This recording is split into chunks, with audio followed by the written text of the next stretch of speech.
ఈ యొక్క good Friday సందర్భంలో ప్రతి ఒక్కరు 7 మాటలను ధ్యానిస్తారు. ఆ 7 మాటలని మీతో పంచుకోవాలని ఆశిస్తున్నాను. తండ్రి, వీళ్ళేం చేస్తున్నారో వీళ్ళకి తెలియదు, కాబట్టి వీళ్ళని క్షమించండి.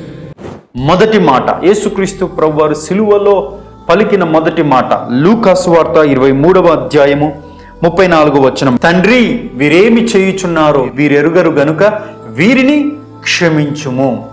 ఏమండి, వాళ్ళు ఏం చేస్తున్నారో వారికి తెలియదండి. సైనికులకి, ప్రధాన యాజకులకి, శాస్త్రులకి, పరిసయ్యులకి, సద్దుకాయులకి యేసుక్రీస్తు ప్రభువుని ఎంత అవమానించారో, ఎంత వేధించారో తెలిసి చేశారు.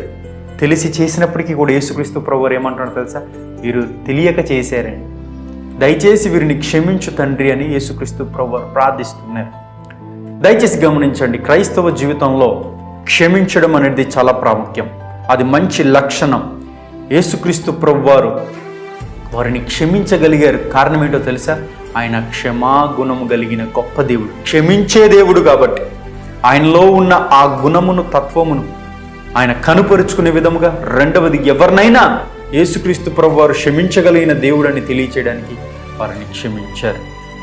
క్షమించమని మనం అడగడము, అలాగే ఇతరులు క్షమించమని మన దగ్గరికి వచ్చి అడిగితే వారిని క్షమించడం, ఈ 2 లక్షణాలు ఖచ్చితంగా మనం కలిగి ఉండాలి.